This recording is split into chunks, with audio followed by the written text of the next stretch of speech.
Floor is yours. Thank you, Mr. Chair. We have 3 issues for decision that we present today. First, Resolution 03. And this is seeking approval for contract fees out of the Route 1. Still working on the completion of Phase 1. Recently put out is Phase 2 project, which will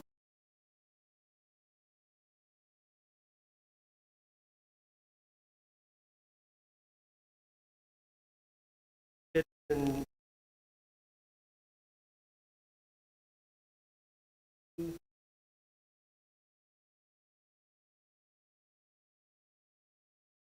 bids that were submitted. Had first the lowest bidder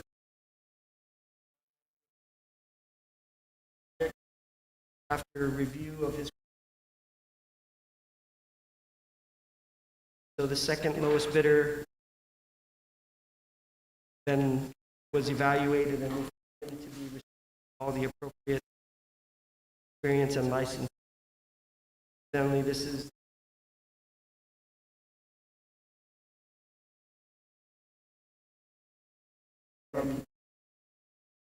so They're called COVID.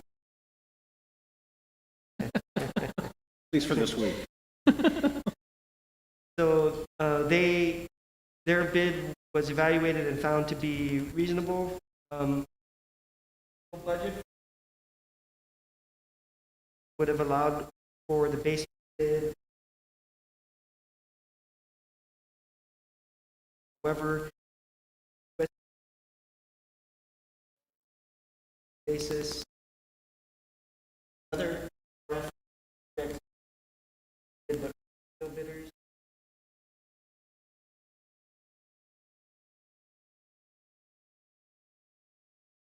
This project, so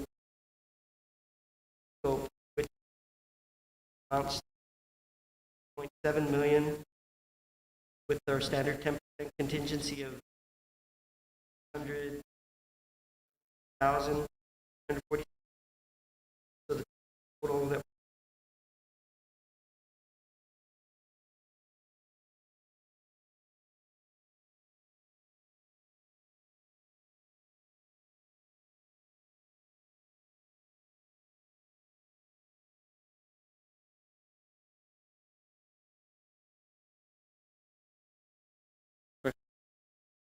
Sounds like a great project. Just curious, what was the other bid the other original winning bid? What was the price? Are they looking at the same project? 4 bid and was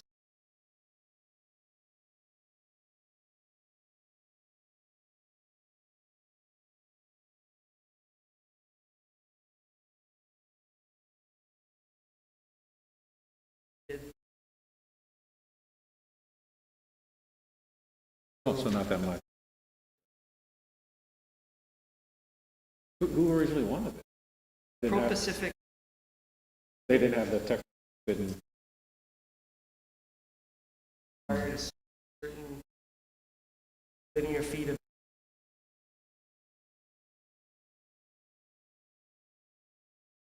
reason we that application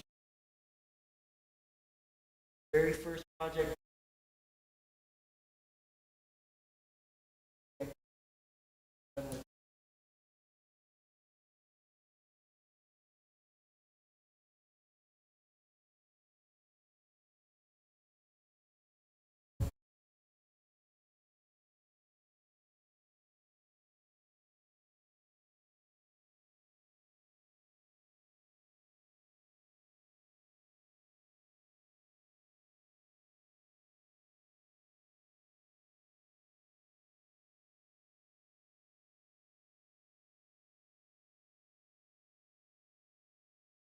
First phase.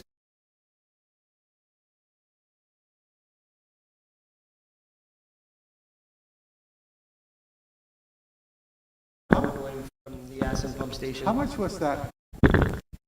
How much was that piece? That's not done yet. Not done. I want to say it's about 4 million. 4 to 5. I thought it was around. No, this is not how expensive redoing these. This is not project sewer and Right. That was $30 million project. 40 But this is 10 huge million. pipe. Yeah. Uh, No, this is, I think is 18 to 12 different pipe sizes. different pipe. All the bidders were the other, except for one. So which one is Cortex? The MOCON, HDCC? HDCC is Hawaiian dredging. Vortex by Hawaiian Dredging? No, it's a joint venture. The JV? Still have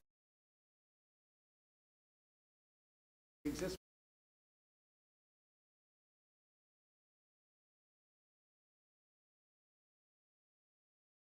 How was,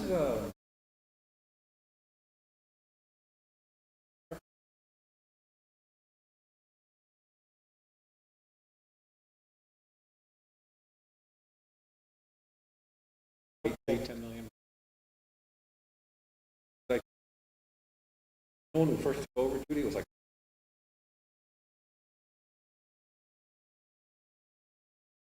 Getting a lot It's of- been about that much since I've been here. nice number. But thank us on the one hand with the court order and pressure.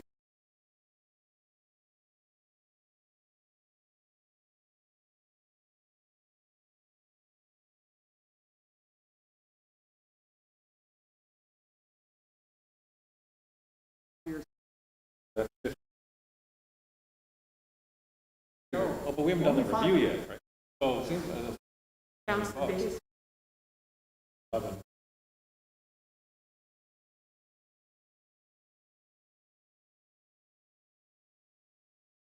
We're not doing the review.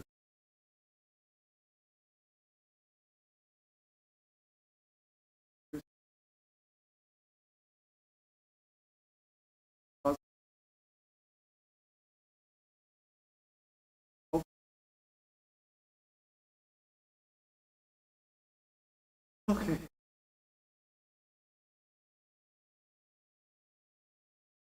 Moving on, Any further sir. questions? No? Okay, next. Next issue for decision is Resolution 04 FY. And this is the companion to the previous resolution for construction management services. So seeking approval to change order for the existing consultant we have on board for the Phase 1 PM. And after request for their proposal for the Phase 2, the evaluated and found reasonable, we seeking a change order for $71,000 plus 5% contingency, so to bring the total cost increase even $600,000, which will bring the total contract amount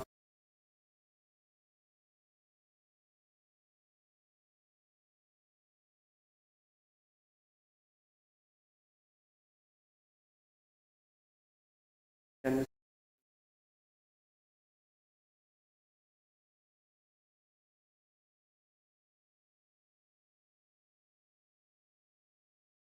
Sorry? We're on 04-20. It's actually should be 04/2021. Apologize for that mistake. 170.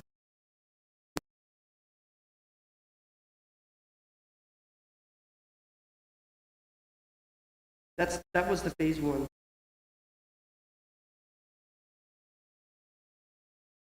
So on the bottom of that page, on the summary sheet, where it says the Phase 2 amount is 571. Yeah, I got it. I was on page 1. I didn't see the second page of the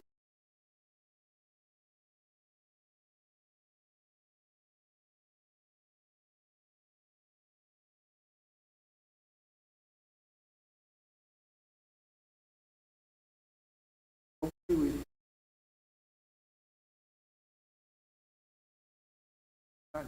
and hopefully they'll repave the road.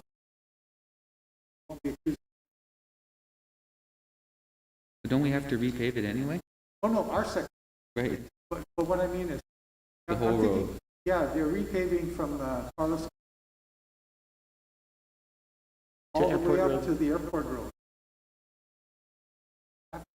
Do we do it now? We've already been coordinating that, sir. Okay, good. And we are cost sharing for some of the our infrastructure that will be I'm improved. sorry.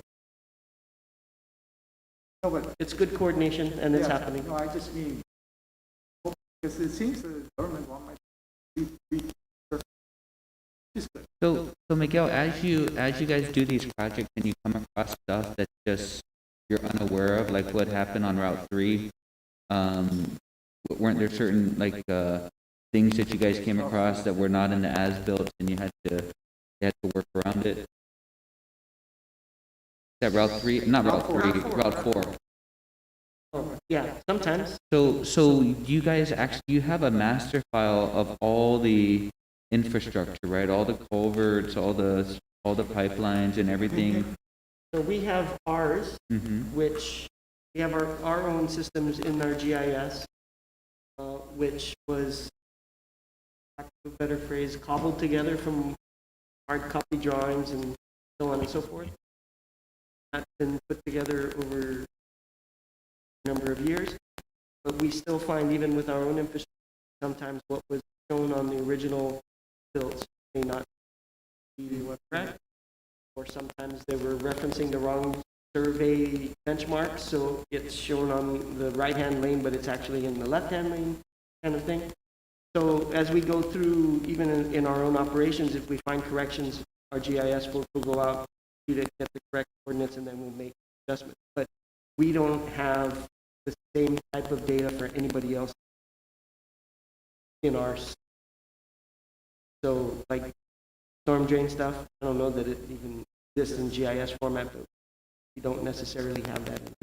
So the stormwater drains that are part of the roadways, they're not part of any GWA database. So when we put these things out for design, typically the surveyor will do topo and as-built as the basis for civil. They'll go out and they'll pick everything up, and then the engineer, if they have, sometimes they have their own collection improvements data, GIS data. So if they have it, they'll put it in. But the surveyor, for example, will pick up storm drain manholes, identify them, and if you have a manhole from here to here, designer just assumes that the line runs in between those, even though the surveyor can't pipe at every point. They just connect the dots, and that becomes.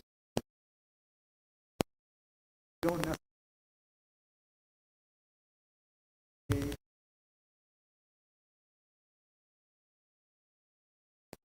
No, I'm sure each individual utility, especially the private telecom companies, have better records Oh, yeah. for the stuff that they put in recently.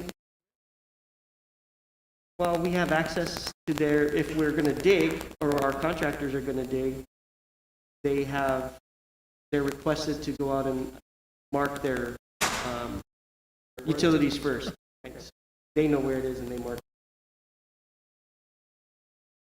Any other questions?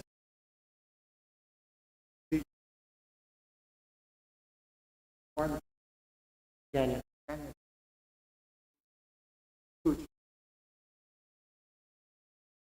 Next is Resolution 05F 2021, and this is seeking your approval to create the position of Assistant General Manager of Engineering in line with the previous adopted management structure. So it's taken me a while to get this before you. We finally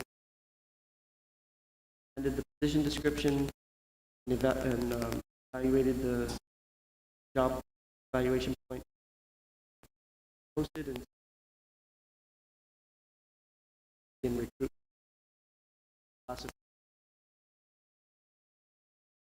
quick question, Mr. Chairman? Tom Cruise is in the interim AGM ops position. Here's that, from my perspective, doing a great job in that.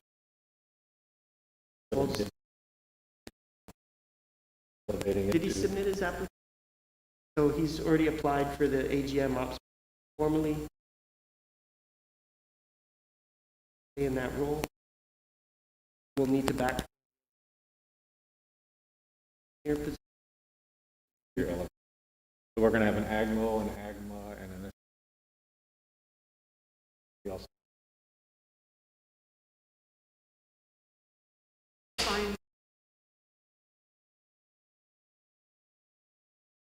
On or off?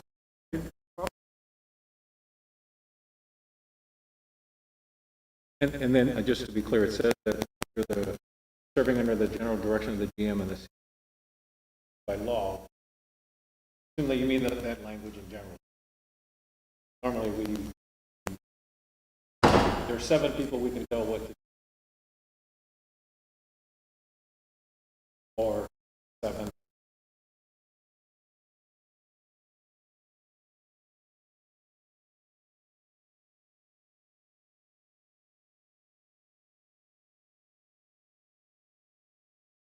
Kelly. This is like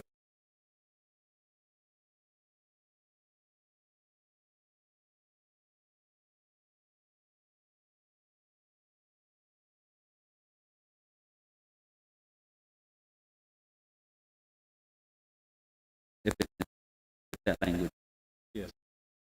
No.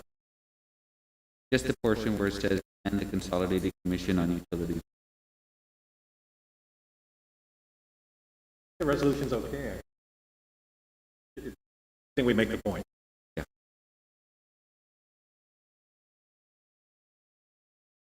I haven't read the resolution. But I picked up So on just it on the justification. in the narrative. Yeah.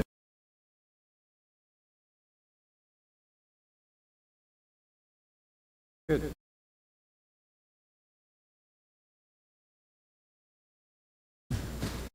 Okay, Miguel, started for the issues for This is decision? for the issues for decision. I can run through the GM's Sure. report.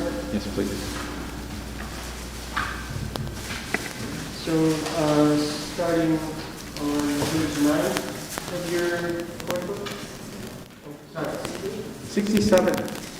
sorry, 68. Okay, 68.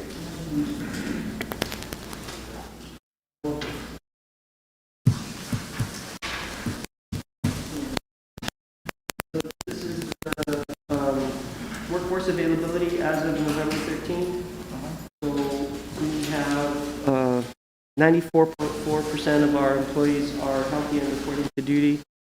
We do have 5 active cases and 5 quarantine. So,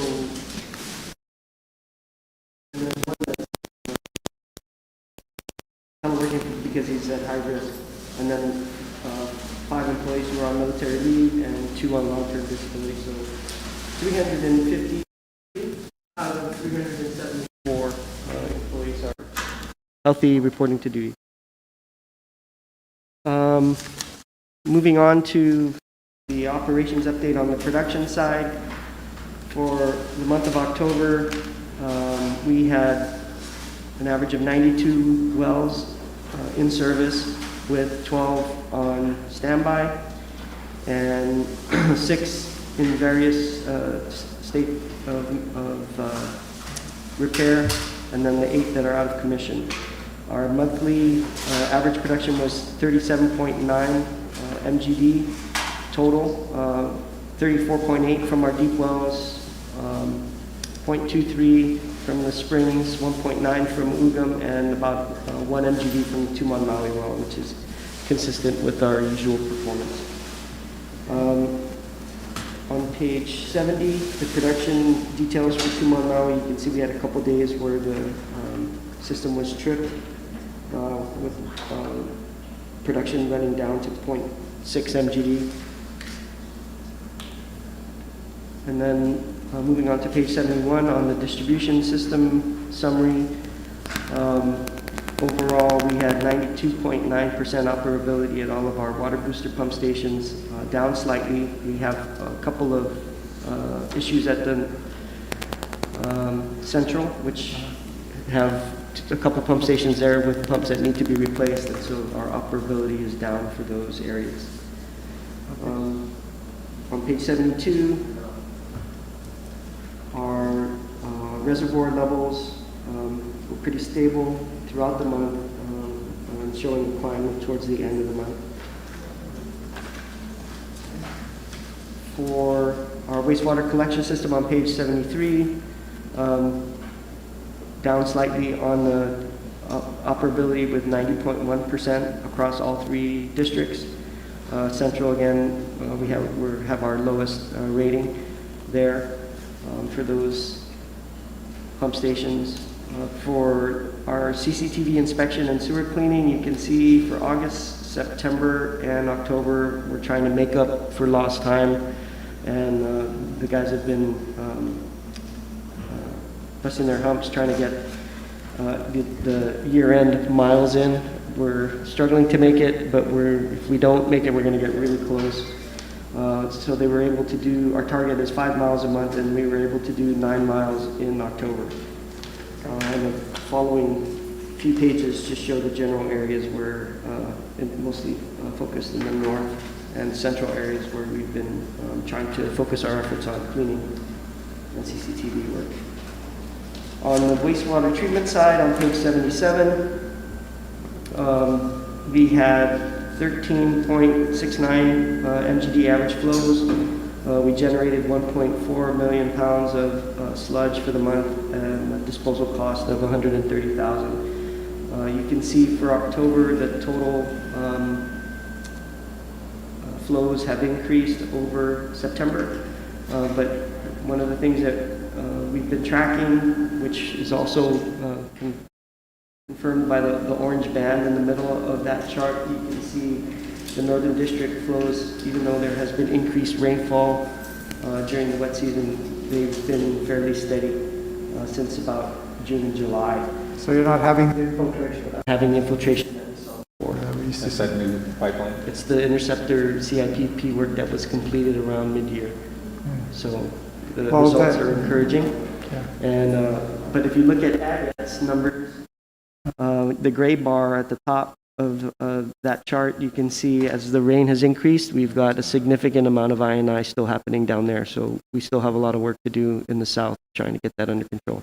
Fortunately, whereas before we built the new treatment plant, all that, would just, right.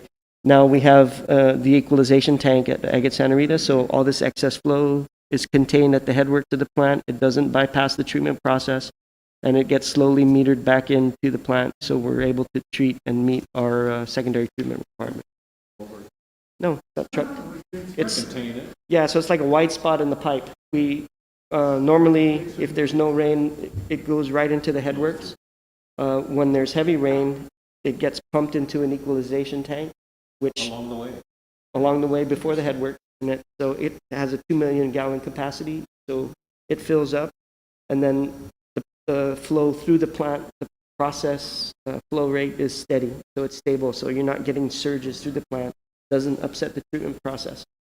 So as the rainfall stops, we can slowly meter what we've stored in that equalization tank into the process stream, and we don't have any problems with meeting our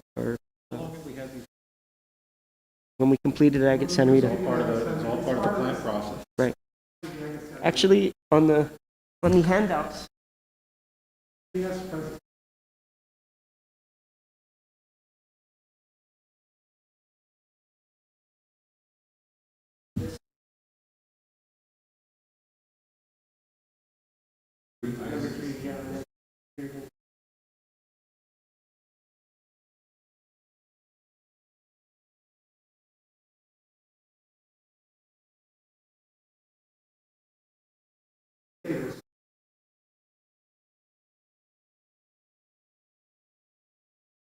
So the some stations are still sending the heavy rain. What do you think about it? Right, so it doesn't stop this treatment.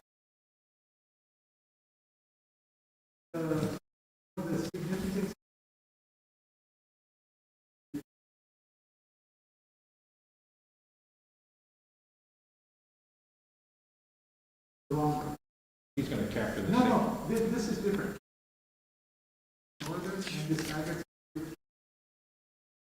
If he cuts out the infiltration from storm drains or whatever, and it doesn't get into our system, then the amount that he's treating drops down, because you remember, Simon, we used to say that it was like 6 million gallons a day at Northern, and it's actually closer to 4 some. So we have more leaky pipes in the south, which is why we designed this holding station. Yes. Up north, with the improvement that we're getting from the With the DOD one we did. in particular, Yeah. it allows us to be a little more flexible. The flow isn't as interrupted or doesn't fluctuate as much. With the rain. Now that we have a better pipe. better pipe that's captured, less ionized, the chairman was Less talking on about. and you know, the benefit to us or to the ratepayers is hopefully as we continue to improve all of our plants and all of our pipes, we'll be able to use less chemicals. If we cut down the amount that we're treating, then we're using less chemicals and processes. Although I guess we're capturing, the other way to look at it, you're capturing more of the wastewater now than you were before up north, right? Because that pipe's not leaking. No. Well, we're getting less infiltration. You're getting less From of the just rain. the rain part. We're Right. capturing Yeah. just pure, more, well, I don't know, pure wastewater is There's nothing pure what's the there. word? What do you call it? What's the phrase? What's the phrase? The words don't make Oxymoron. oxymoron. So anything, that when we did the Agate Santa Rita plant, that was one of the design things that I liked. I said, because it, you know, prevented, before this Agate Santa Rita plant, the honest answer is when they had heavy rains in Agate, they would just open the valve and everything would go straight in the ocean, which is very bad. So now we have a system that until we fix up Agate, and then again, the other thing with Agate and Santa Rita is, you know, a lot of the housing is built below the road. So when people drain their yards because they don't want the house to flood, you know, Simon, we used to know this, right? They would open the clean-out plug in their sewer treatment, in their sewer pipe, and it would go in the sewage. Then it would be our problem. So that's why we had to do that. Anyway, I'm Good sorry. stuff. Very good. But it shows real progress, Yep. Very tangible. tangible progress. So moving on to page 78, on just our asset management summary. As of October, we are steady with all the work orders issued, preventive maintenance at 65% of total, and corrective maintenance at 35% of total for equipment, not including the leak. Of those 65% for the PM, we have a 76% completion ratio, and for the corrective maintenance, we have a 90% completion ratio. If you consider the leak repair work, then we have, for corrective maintenance, we have 55% leak repair versus 45% equipment corrective maintenance. And of those two categories, 98% of our leak repair work orders, our completion ratio is 98%, and 90% for equipment. On page, Miguel, just a Yes. minute. Commissioner Sanchez, yeah. I apologize, I didn't think about this sooner, but it's just something to think about, Miguel. Two major improvements in the last, I guess, what, 2 years old now, a year and a half, something like that? 2. Oh, Yeah, in the last couple of Yeah, years, and then the 2 years. $30 million sewer and stuff. sewer line that we're getting up north. I don't know if the public's seen this picture. I was wondering if there's an outreach we could create, design, education that talks about just sort of what we were talking about, how before sewage would overwhelm the southern system through distribution and treatment. We're on our way to solutions that are actually a big pieces in place at the treatment level, including handling this surge of I&I. Next goal is which is sort of one reason why we talk about there's still the need for more CIPs. Fortunately, that means more rate adjustments. But the outcome that it creates for the environment is so strong, and that this is what we're trying to do. This is why we're building new plants, why we're repiping everything, is to capture the waste that we do create as a society, as a community. Before it used to just flow out in the ocean untreated. Now we are attacking that problem. Maybe you've shown us this picture before, but I saw this. It's the first time I'd seen a picture like this. Very impressive. And wondering if there's a story to tell about what's happening up north and what's already happened down south, and how it ties together. I mean, we need plant and distribution. We have plant and distribution challenges. South, we've begun to address the plant problem quite nicely, the distribution, but already we're compensating for that. Up north, we're dealing with some of the distribution challenges, or the collection challenges of wastewater, and then we're very close to having a humongous plant, even bigger than this up north, paid for by the military, no ratepayer money, but A little bit. I'd rather take our little bit than their little bit. Their big bit is a lot bigger than our little bit, right? What, 90%? A lot more than that. Okay, 95% of it paid for by the Fed. So we're getting a major plant in the north for 5% of its cost. We'll take that all day. Well, actually, I think the way I would phrase it would be that we are putting a huge improvement up north that is being paid for by the military ratepayers. In other words, they're ratepayers to us too. Well, no, it's paid by a congressional appropriation. No, I know that, but I don't what know I if the mean- military's turning around and charging rates back to their customers. Well, they're All we going to know is this is a because- grant, this was negotiated as part of the buildup. Yeah, Actually, this is a grant. This is just them building it. I know. They're not turning around charging the Airmen and Anderson. They're not charging the big Navy. I don't know. We don't know what they're doing, and we don't really care what they're doing. This money, the good part was the military just made it available. Right. Miguel could just go get it built. And we What haven't I had mean to is work. they're using the plant too. They're users of that plant. Right, but they're the smallest. They're smaller than Dededo and Gigo. It's only Anderson and Nick Tams, whatever's there, and a small, And the Marine Corps base one is done. which is still smaller than Dededo, Gigo. Manila goes to this one? No, Or Gagnon? No, What part? Manila goes to again. Gagnon, but still the biggest customer of the North. Military paying for all of that, right? And the ratepayers of Guam are not paying for that. Right. This is sort of their system development chart. That's the way we characterize it. This is Your It's a good way to get. civilian community. Right. And we sort of simplified it by saying, when General Bice said, "What do you want?" I said, "Can you plant?" That's 130, and then they gave us some distribution as well. So what did we get out of it? 130, 150? Something like that. No, Everything. 170. 173 million from the United States military as an impact charge to them. And they fronted the money so Miguel and the team can build this plant. That's $170 million from the States military. And it fits in perfectly with the collaboration. And they recognize it was a very good way to protect our environment up there, meet their mission, and build the collaborative relationship between Guam and the military, and they cut a check.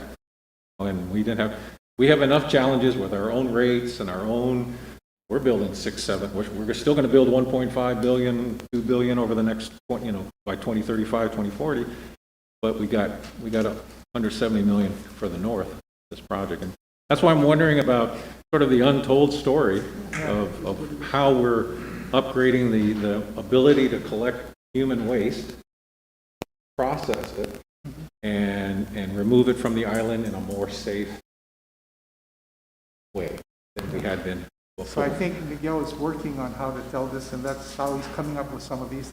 If you flip that over, you'll see the explanation Yeah, of it's very everything. good. Yeah, but who sees this? No, it's just started. We What I'm saying. just finished this as a project. So I mean, it's wonderful. So if it's the beginning of outreach, that's Yeah. great. Yeah. right? And that's what I started to think about. You We need to, we you will need do to tell something me. similar when we're closer to finishing at Northern District. And we haven't done one, but we can see if we have material to work, similar one up for the Interceptor project.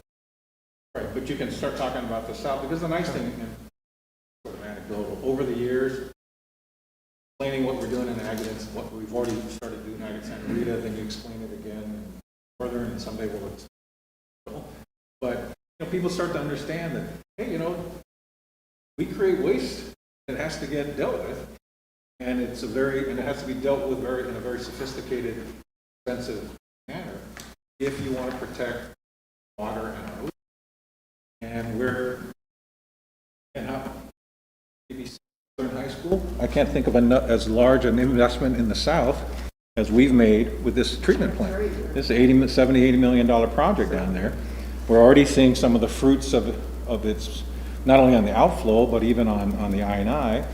And that's all part of telling the story of how GWA is so committed to dealing with the waste water that we create in a way that meets standards, protects the environment, both on land and in ocean. So I hope you and the team can start thinking about telling that story. It's a great story.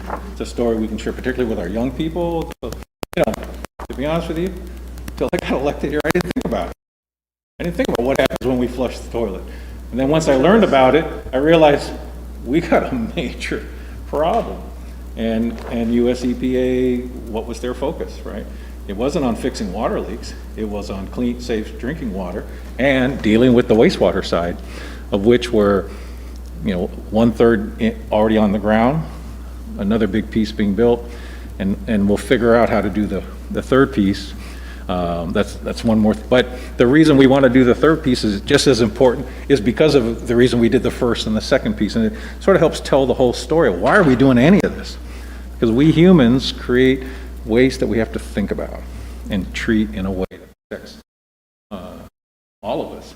So if you and your team can start to develop, an outreach, and you guys can figure it out, and it's a great story to tell, and it's environmental stewardship that we need to promote. I think the overall storytelling we're working on, we already have someone on board helping us with that. The specifics of projects like this, Heidi did a great job with Mo and the folks in engineering putting this together, specifically for public outreach. And so we'll continue that effort and try to do another one for the upcoming projects that we'll be completing soon. Great. Where did the picture come from? Here. A drone. Drones. Oh, So great. the CM on this sent us these photos, which we then Excellent. used, and we're getting similar photos monthly for the Northern District. Northern So, District. in fact, we got one just the other day. I will send it around to you so that you can take a look at what the progress has been. Are you? I know in the past I've seen projects you've done where you did time lapse. Not on this one. Too big and too Well, difficult to manage. It was a big ticket item and we Yeah. negotiated Yeah. a fee. Yeah. Excellent. Okay, Very good. Very good. okay. Moving on page 81 and 82, the One Guam update. So we continue our inspections, quarterly inspections at Tumon Maui Well, on coordination with the Navy through One Guam on our OEA projects. We are still waiting for temporary construction easements for the new monitoring well, the monitoring wells that will be installed. We're doing both the rehab, which has been awarded, and then construction of the new wells, which is pending the transfer of some grant funds from OEA, from one grant to another. But before we can do the work, the military has to issue us construction easements, so we're waiting on that to make its way up their chain of command for approval. So hopefully we get that done within the next week or so. Overall, we are engaged with the Navy's engineering team and our engineering team on refining our strategy framework, which essentially outlines the future interoperability projects or initiatives that we will seek to accomplish. So they have a list, we have a list. We're each revising and updating those lists, and then we'll sit down together and pick the ones that we think will bear the most fruit in terms of interoperability. So that is in the works as well. There are a couple of property transfers that are pending that we're still discussing with the Navy and waiting for them to make their way through their process. And we're also taking care of two other issues. There is a property that GWA has in its grant deed list near Seti Bay, which was designated for a tank. The military has requested to extend the easement of that piece of property for a reforestation project that is part of the mitigation for coral reef impacts. So they need another 6 years. So we've gone through that with legal. We're going to issue an extension for that, and then they're working on updating or renewing our licenses for the Tumon Maui well, for AG1, and for the Taragi Beach waterline. So those 3 licenses should be being extended in the coming weeks.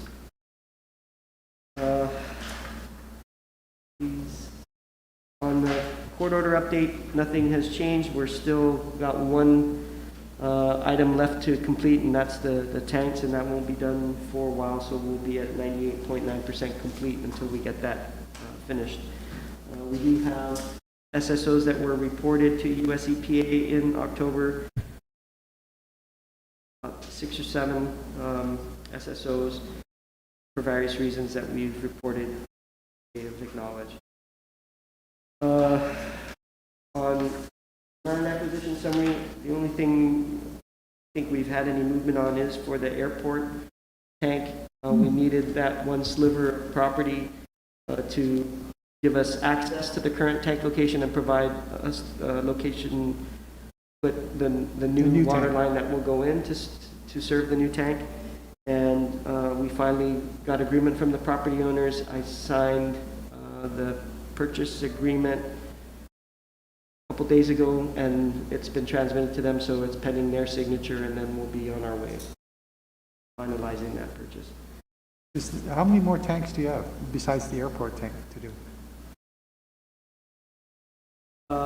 Never mind, tells me it's a lot. That tells me there's more than 2. I think we have, I want to say 6 or so new tanks, and then a whole bunch of repairs. Okay. The repairs Refurbish. are not, we don't anticipate they'll take a whole lot of time, but it's the 6 new tanks that Sure. drive our timeline out to the end of 2022, if I'm not Yeah. mistaken. That's what we're requesting. Miguel, what's the status of the tank at Nissan, around the Nissan area? I think the tank itself is done. It's the piping work that is still needing to be finalized. I think we're almost done, but they have PRV repairs or adjustments that they need to make in 2 different locations. I don't know if there's been any update on that. I think we're very close, but it should be done before the end. Well, we were hoping it'd be done by the end of the year. Commissioner Sanchez. And then Miguel, with the few remaining projects on the original court order, going past the original timeline, we're not having any issues with DOJ or US EPA per se that we should be concerned about, or are there issues that were a little? No. So the coordination process has already begun, and Kelly can give you more details if you want. In short, we've sent them the language for justifying the delay. EPA has already had one discussion with us to get some details ironed out about, some of the reasons we put in the justification narrative, but they don't anticipate being in an adverse position. So when the filing is made, it should be stipulated between us and DOJ and EPA. To extend, I'm sorry, go ahead, Kelly. Yeah, they're keeping it informal. They want to keep it informal. As soon as we come to an agreement, they'll formalize it, and it'll be a stipulated order. Sort of an amendment to the Exactly. current order? Okay.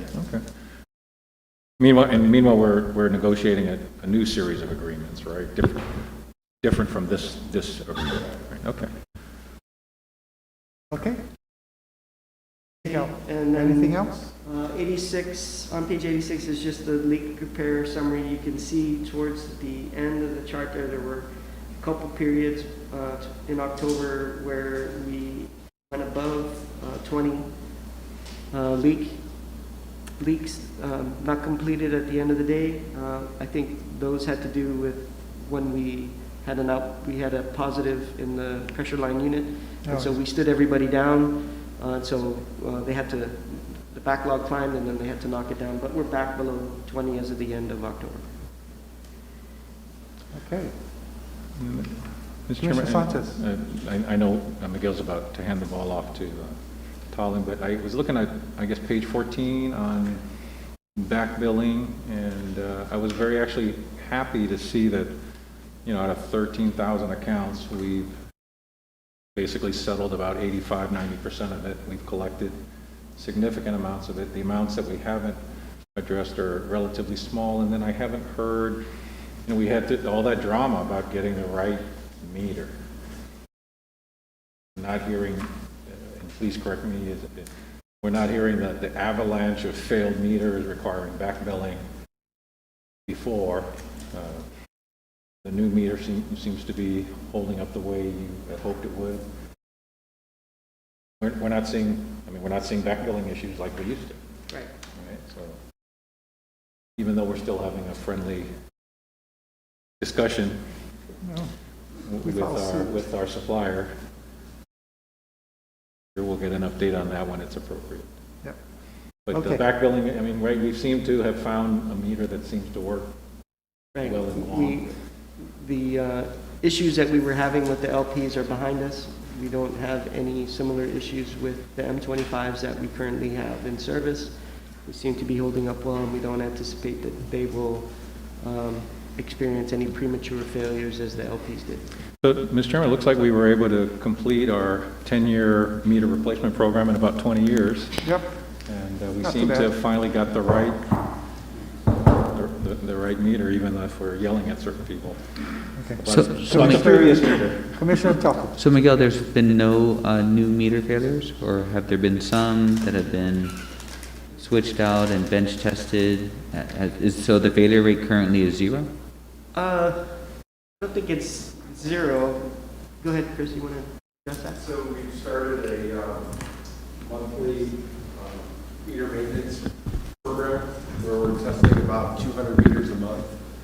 And we're taking those from the oldest dates of installation and bringing them in, testing them.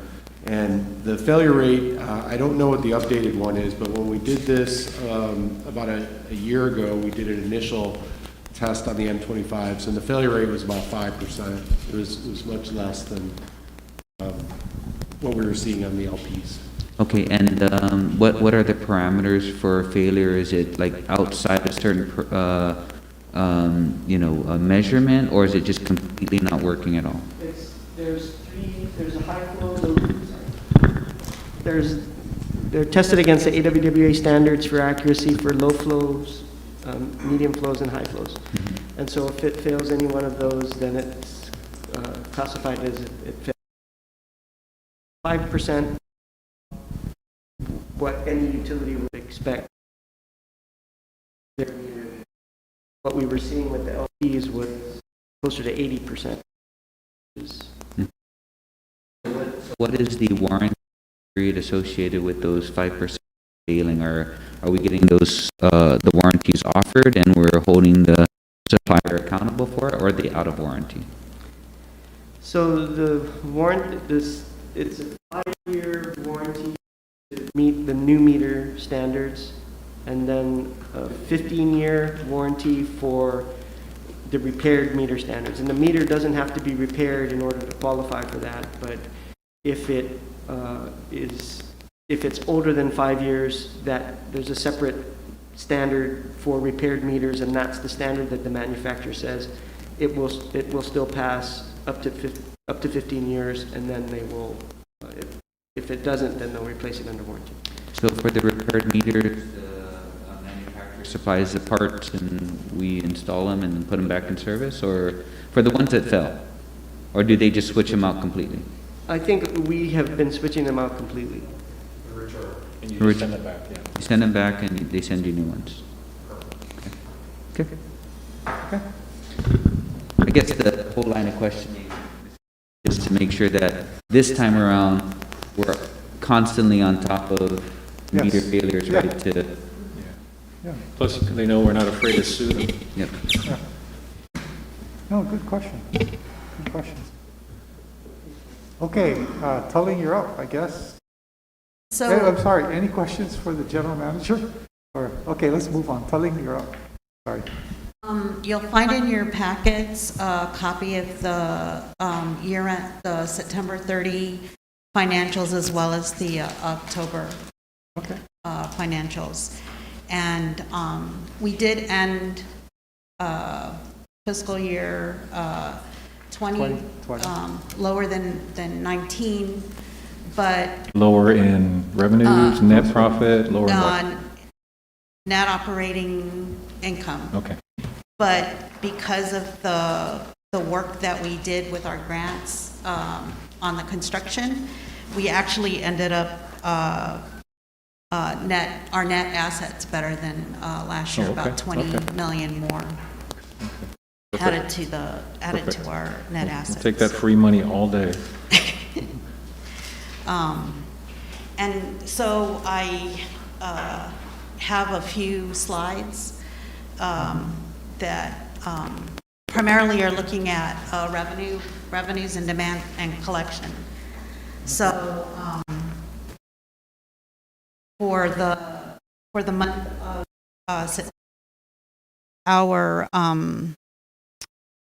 our demand started to go down slightly, and then it also went down in October. But in October, our revenues did better than September because we did see some recovery in our wastewater. Is that because of the rate increase?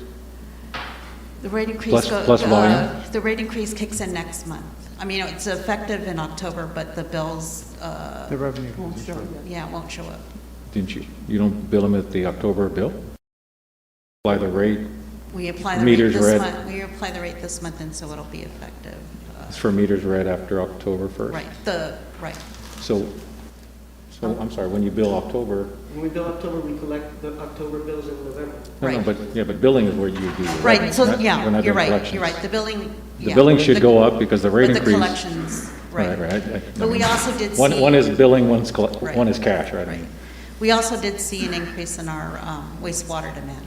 And I think that we saw a little increase in our commercial demand for wastewater. But I just want to, at least from my experience, and correct me if I'm wrong, we're seeing an overall drop in demand because of COVID. Our revenues in October didn't take as big a hit, only because there was an additional 5% charge And we also saw demand. and a little rise in demand, right? Right. Would most of the increase in revenue come from the rate increase? I think it's a combination of both. Because it doesn't look like you went up that much.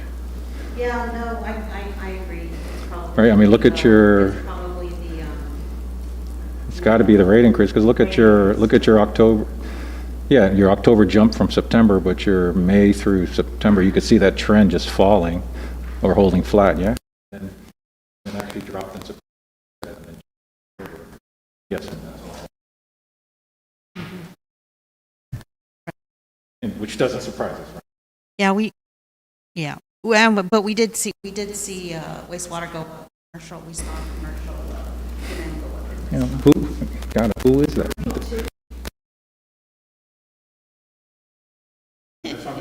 Who commercially went up? This is a lot of our service. Hotels didn't. Hotels are as empty as they've been. Huh? Retail doesn't use a lot of wastewater. Well, Malls free are, open. well, maybe, Yes, some of maybe them. some Yeah, demand for from the- the COVID. Yes. You know, yeah, and, Return. But still nothing compared to what, oh, no, it's a drop from where it was before. okay, that should be it. Thank you. Sorry, go ahead. Now, this slide just compares water and wastewater. That's the one I was looking at. Demand and then the next few slides compare revenues and collections. How are you doing with collection? So we did really well in September. Our collection ratio was up 114, and then it went back down to 90%. And we're seeing our 120, over 120 days get above 30%. It's usually right around 30. So for September and October, it was at 35%. When you're comparing your collection ratio to your revenue, are you doing it based on your billing? Collection to billing, gross billing for the month? So the collections would be for this month, billing for this month. So the collections are really related. Prior month. But the ratio we're looking at is current month's revenue and current month's, Yes. even though we're collecting prior month. Right. So I think that sort of explains. So there's a lag. Your ratio looks smaller, but that's because you also had a bump in rates, bumped your revenue, but you just billed it in October. You're not going to collect that till November, December. Right. You were collecting cheaper rates in September. So it's sort of in fairness to you, it's actually, your collection is probably a little better, but your revenue went up Also, artificially right. because of the rate increase. So, okay, all right. With regard to residential revenues and collections, our over 120 days are above 40%, 44% for the month of October. For above 120. Our current is staying about 40%. And 20 went up. It's usually about 45, looks about the average, and then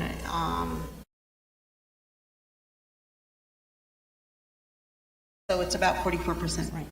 It went up, it was about 43% in August and September, and then it went up to But you said the aging went up to 120 days? 120 days. Where do we see? That's the orange. That's the red line, the red line. That bump, but that went from 42 to 43 to 44?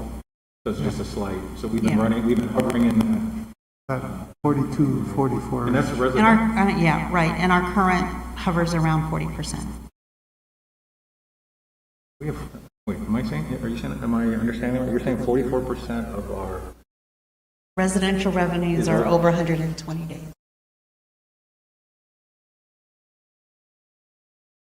is that how we've always been? For the year, it's between, I think the highest was 48% in January, and I think that probably has to do a little with spending. You're saying nearly half of our residential revenue over 120 days old? No, 40.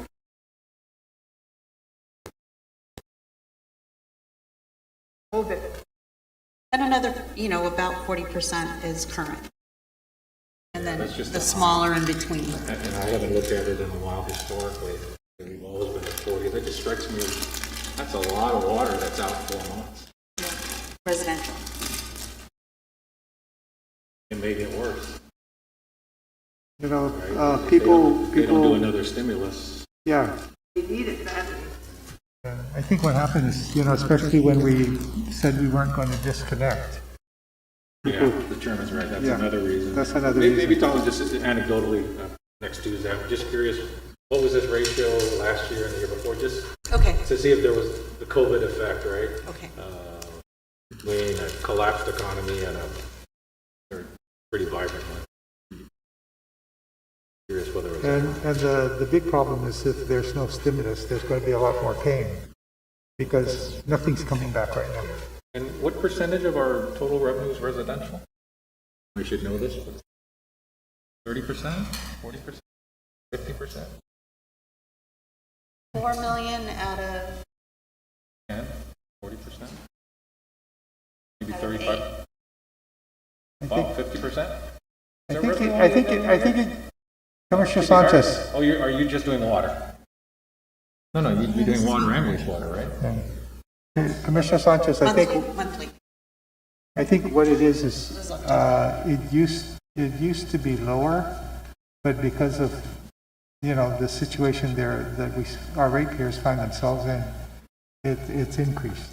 Well, I would imagine residential as a percentage of our total should be growing Right, because it commercial is, is zero. yes. Right. I've gone from 10,000 a month to 3,000 a month as a Yeah. monthly, right? Hotels are going to. Yeah, so therefore, as your total revenue goes down, say from 10 to 8, that amount that increases on residential is a bigger number of the 8 than it would be of the 10 if you were still producing. Right, right. So what I get worried about is if the Yeah. bigger number is getting harder to collect, because Yeah. of 120 days, Yeah, that makes calling Yeah. gray hair.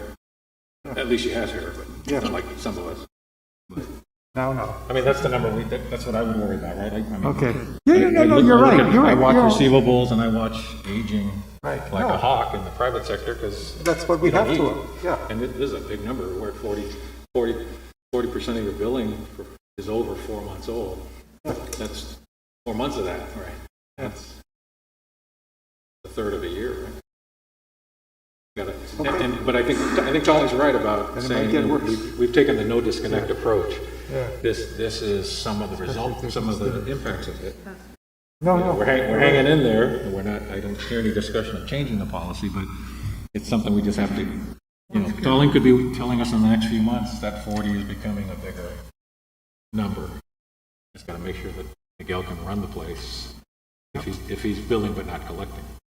And what we don't want is residential people with a $900 water bill that they haven't paid for 9 months, because they didn't pay their water bill for 8 or 9 months. That doesn't help them and doesn't help us. So it's kind of an emerging issue to watch. Okay, Talia. Right, so if you, looking at hotel revenues, we've really seen them drop. In November 2019, they were 2.4. In October 20, they were 510. That's a big drop. 80%, Yeah. like the private sector.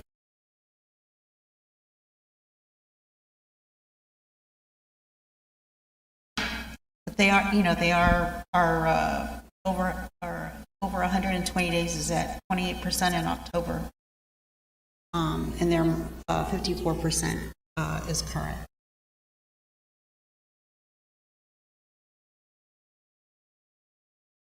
Our government revenues, They got Guam's COVID money, they should pay their bill. Exactly. That's what I say. Exactly. Come How are on. they? They've got no excuse. Yeah. How are we I doing? mean, that's on- gonna run on out collections? soon, but the government's not doing too bad. the government over 120 days is at 14%. So their current is 60. So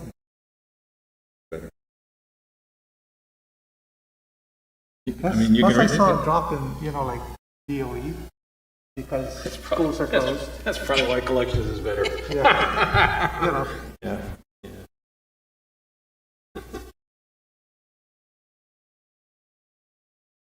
commercial one, revenues went down in September, but went back. It went below $1 million in September, and then went just above $1 million in. They're about 20% over 120 days, about 65% current.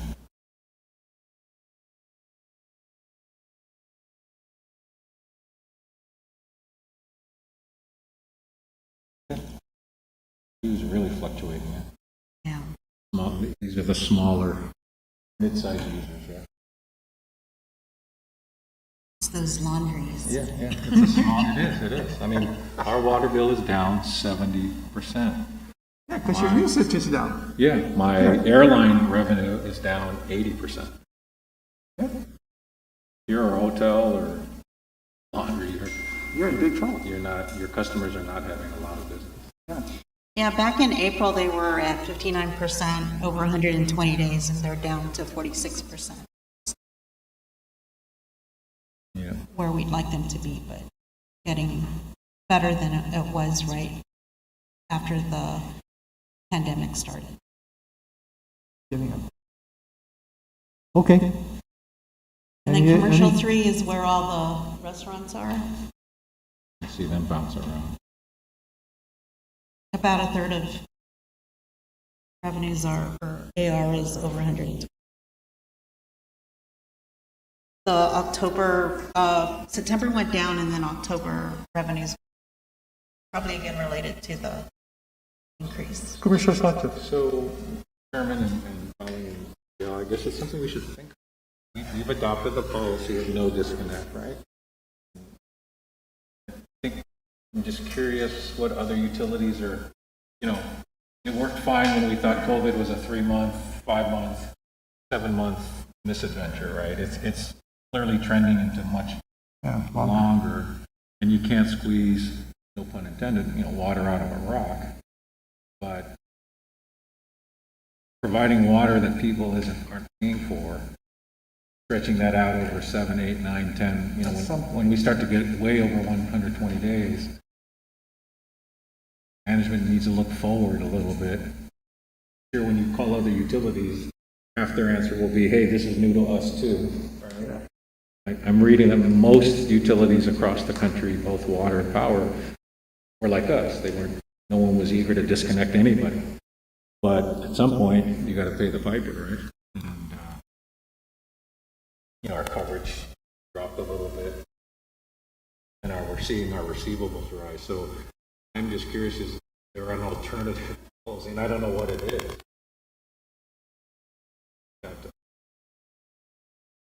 How are they thinking about?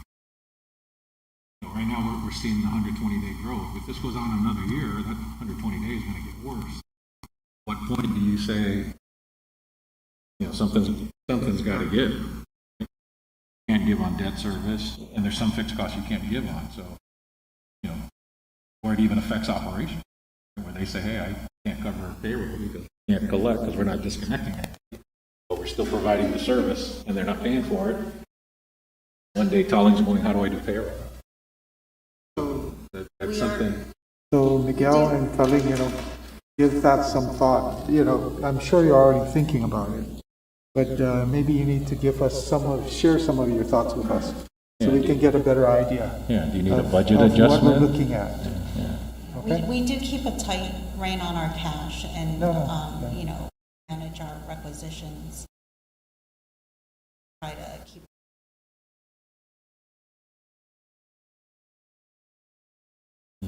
Well, the issue I see is, I'm sorry, with all the people who are unemployed right now, even if you change the policy right now, they still won't have the money. So what I think we have to do is we have to monitor the pandemic environment, let's say between now and January, see if there's any improvement And in reducing the virus on the island. I totally agree with you. I think, when I put my private sector hat, what I start worrying about when I'm billing but not collecting, incurring costs but not collecting against it, is, it's one thing to control your spend, but eventually payroll is payroll. You got to cut it. So in our business, we've looked at payroll at some point, and I don't know how management's thinking about. If you project this performance out into the fiscal year 2021, what do you see by the end of the year? Do you see an issue? Maybe that's something you can think about.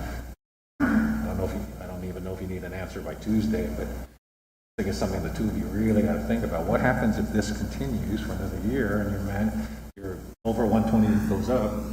Do we need to make cost containment, not just in terms of I know you also have money in the checkbook, but that doesn't mean you're paying all your bills. Because and payroll is not as big for our utility as it is for other Guam entities. Our bill is bigger, our debt service is big. But if you are squeezed, where would you get true savings? Because you can't not pay payroll. We put together the cost containment plan. We've been operating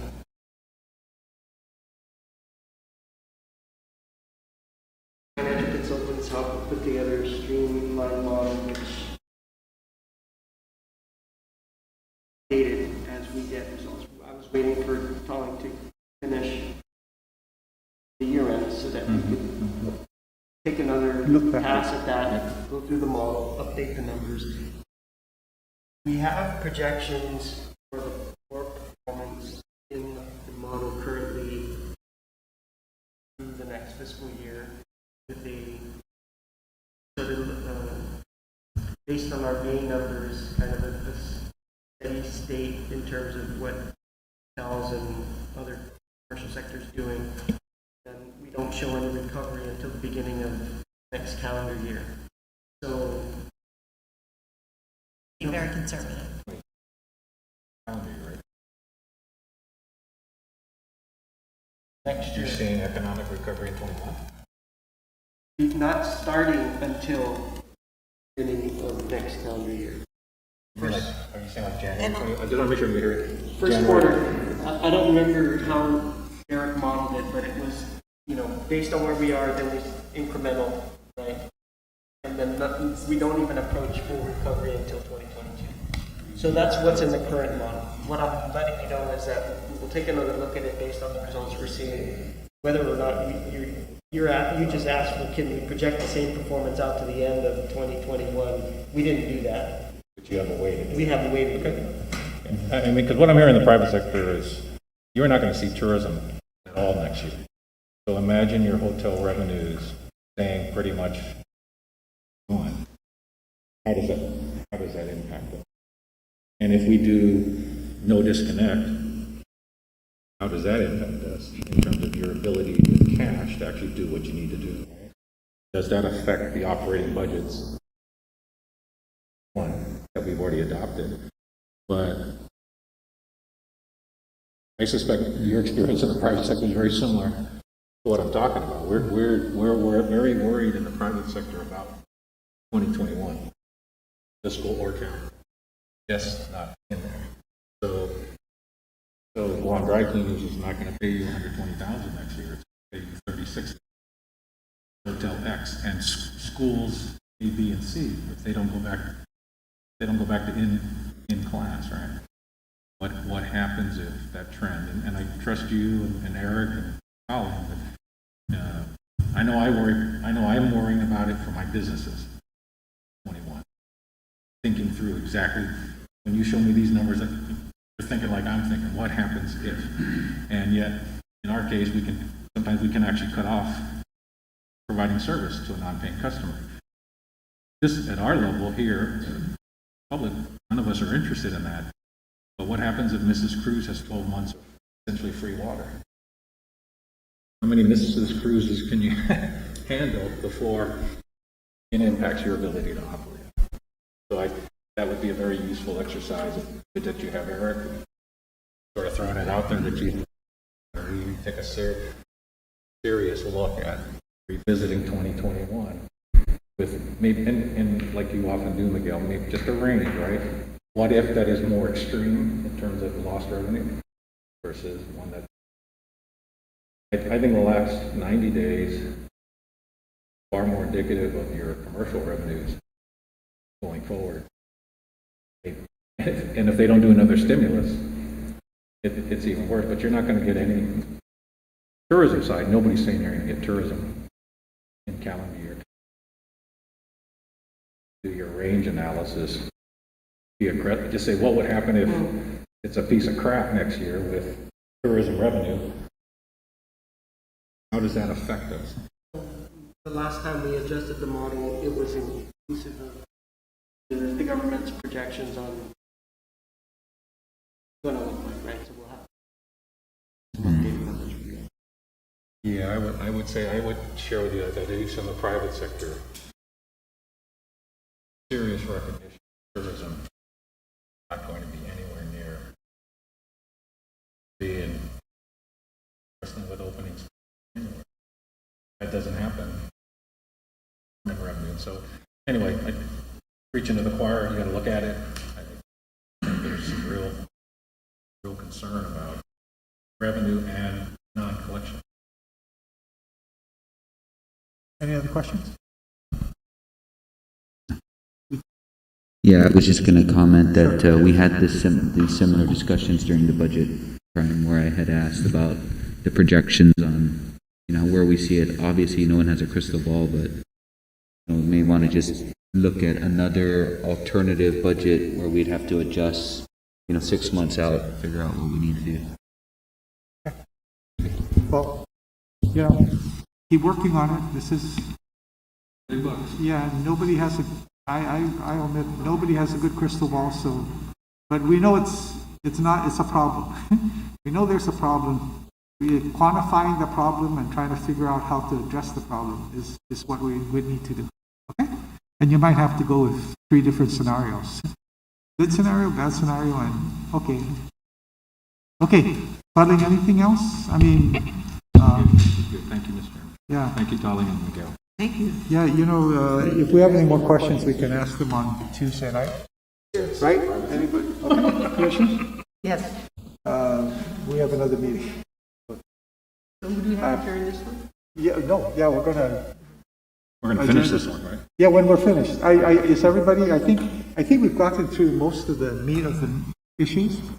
And like I said, if you have any other questions, all the reports are in, I think. So you can ask questions at the Tuesday night meeting. Okay? And I'd like to adjourn this meeting if we're all done, and we have to reconvene our other meeting, which I set for 5:30. Second, Commissioner Guthert's motion. You move to adjourn? So moved. Okay. Second by Commissioner Sanchez. All those in favor signify by saying aye. Aye. Aye, opposed nay. Motion carries. Meeting's adjourned. 10 minutes. 10 minutes.